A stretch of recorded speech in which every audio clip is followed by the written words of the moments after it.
एक कहानी बहुत जल्द आपके सामने आने वाली है। सन 1947 भारत की आज़ादी का साल। लेकिन यही वो साल था जब आज़ादी के साथ देश का विभाजन भी हुआ था। लाखों लोग अपने घर से उजड़ गए थे। किसी का परिवार बिछड़ गया तो किसी की ज़मीन छूट गई और किसी को तो अपनी पहचान और पुरानी ज़िंदगी पीछे छोड़कर दूसरी तरफ जाना पड़ा।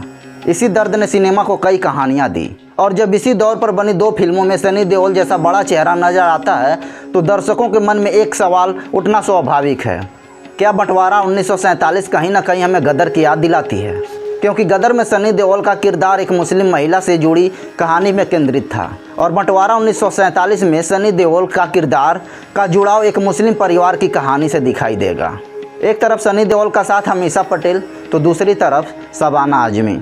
एक तरफ तारा सिंह और सकीना की कहानी तो दूसरी तरफ 1947 के विभाजन के बीच एक ऐसा रिश्ता जिसमें धर्म से ज़्यादा इंसानियत महत्वपूर्ण दिखाई देती है। तो क्या दोनों फिल्मों की कहानी एक जैसी है या फिर सिर्फ उन परिस्थितियों और भावनात्मक तत्व कुछ जगहों पर एक दूसरे की याद दिलाते हैं? आज बिना किसी जल्दबाजी के दोनों फिल्मों को शुरुआत से समझते हैं। आप सिर्फ फिल्म देखने वाला नहीं बल्कि क्रिटिक्स बनिए। सबसे पहले समझिए गदर की कहानी। गदर एक प्रेम कथा की कहानी 1947 के विभाजन की पृष्ठभूमि से शुरू होती है। फिल्म में सनी देओल ने तारा सिंह का किरदार निभाया था। तारा सिंह एक सिख परिवार से आने वाला व्यक्ति है। वहीं अमीषा पटेल ने सकीना का किरदार निभाया जो मुस्लिम परिवार से आती हैं। दोनों अलग अलग धर्म से थे लेकिन कहानी में उनका रिश्ता धर्म की दीवार से आगे निकलकर प्रेम और परिवार तक पहुँच जाता है और यहीं से गदर की असली कहानी शुरू होती है। विभाजन के दौरान हालात बिगड़ते हैं, लोग इधर से उधर जाने को मजबूर हो जाते हैं, परिवार टूटते हैं और इसी उथल पुथल में सकीना अपने परिवार से अलग होकर पाकिस्तान पहुंच जाती है। अब तारा सिंह के सामने सिर्फ एक सवाल है, अपनी पत्नी को वापस कैसे लाया जाए। यहीं से फिल्म एक प्रेम कहानी से आगे बढ़कर संघर्ष की कहानी बन जाती है। तारा सिंह अपनी पत्नी और परिवार के लिए पाकिस्तान जाने का फैसला करता है और फिर फिल्म में वो तमाम घटनाएं आती हैं जिनकी वजह से तारा सिंह भारतीय सिनेमा के में सबसे यादगार किरदारों में शामिल हो गया था। यानी गदर का मुख्य संघर्ष है तारा सिंह बनाम हालात, लेकिन उस संघर्ष के केंद्र में है सकीना और उसका परिवार। अब कहानी बदलते हैं बंटवारा 1947। अब इसी जगह दर्शकों को दूसरी फिल्म की कहानी कुछ जानी पहचानी लग सकती है। बंटवारा 1947 भी विभाजन के दौर को अपनी कहानी पर आधार बनाती है। लेकिन यहाँ सबसे पहले एक बात समझना बहुत ज़रूरी है, विभाजन की पृष्ठभूमि दोनों फिल्मों में समान होना दोनों की कहानी को समान नहीं बना देता। क्योंकि 1947 का विवाद खुद इतना बड़ा ऐतिहासिक घटनाक्रम था कि उस पर कई फिल्में बनी। स्वाभाविक रूप से कुछ समान परिस्थितियां दिखाई दे सकती हैं, लेकिन बंटवारा 1947 में भी एक ऐसा परिवार और ऐसे किरदार सामने आते हैं जिनकी ज़िंदगी विभाजन के कारण बदल जाता है। और यहाँ कहानी में शबाना आजमी का किरदार खास तौर पर ध्यान खींचेगा। वो एक बुजुर्ग हिंदू महिला का किरदार निभाएंगी और कहानी का एक दिलचस्प पहलू यह है कि विभाजन के बाद एक मुस्लिम परिवार उस घर तक पहुंच जाता है जिसे एक हिंदू परिवार पीछे छोड़कर जा चुका था, लेकिन उस घर में एक बुजुर्ग हिंदू महिला मौजूद है। अब जरा इस परिस्थिति की कल्पना करिए।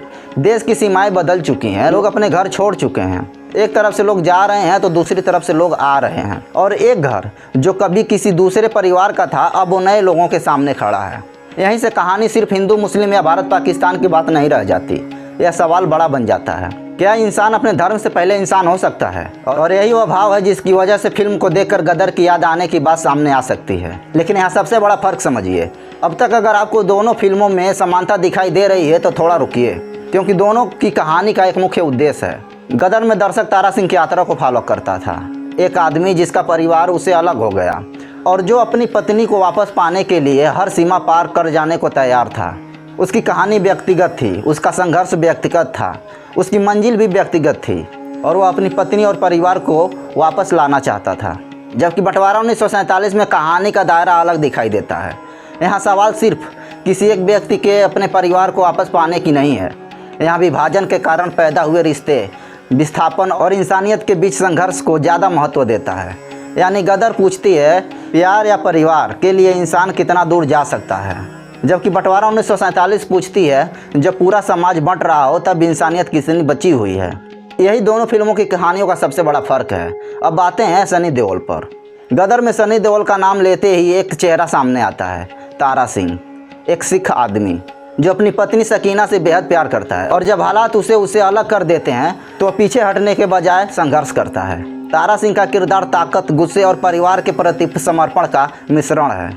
वहीं बंटवारा 1947 में सनी देओल का किरदार अलग कहानी और अलग परिस्थितियों में है। यहाँ दर्शक को वही अभिनेता जरूर दिखाई देगा, लेकिन कहानी का उद्देश्य तारा सिंह को दोहराना नहीं है। एक अभिनेता का 2 फिल्मों में मजबूत किरदार निभाना और दोनों फिल्मों का एक जैसा होना दोनों अलग बात है। सनी देओल की स्क्रीन प्रेजेंस ऐसी है कि जब किसी संकट में फंसे लोगों के बीच खड़े दिखाई देते हैं तो दर्शकों के दिमाग में स्वाभाविक रूप से तारा सिंह का छवि आ सकता है। लेकिन किरदार का समान ऊर्जा का मतलब कहानी का समानता नहीं होता। अब इस तुलना का दूसरा हिस्सा, गदर में अमीषा पटेल की सकीना और बंटवारा 1947 में शबाना आजमी का किरदार। दोनों किरदारों की परिस्थितियाँ अलग हैं। सकीना एक ऐसी महिला है जिसकी ज़िंदगी प्रेम, परिवार और विभाजन के बीच फंस जाता है। वहीं शबाना आजमी का किरदार एक बुजुर्ग हिंदू महिला का है जो विभाजन के बाद अपने पुराने घरों को छोड़ने पर मजबूर हो जाती हैं, लेकिन छोड़ती नहीं हैं। यहाँ एक बेहद दिलचस्प उलटफेर दिखाई देगा। गदर में एक मुस्लिम महिला की कहानी एक सिख पुरुष से प्रेम से जुड़ी हुई है।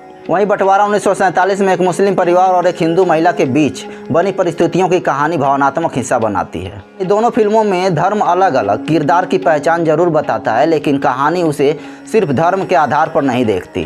कहानी उन्हें इंसान के रूप में देखने को कोशिश करती है और यहीं से असली तुलना शुरू होती है। अगर हम दोनों फिल्मों को ध्यान से देखें तो एक बहुत महत्वपूर्ण चीज़ सामने आती है। दोनों फिल्में विभाजन को नक्शे पर खींची गई एक सीमा के रूप में नहीं दिखाती।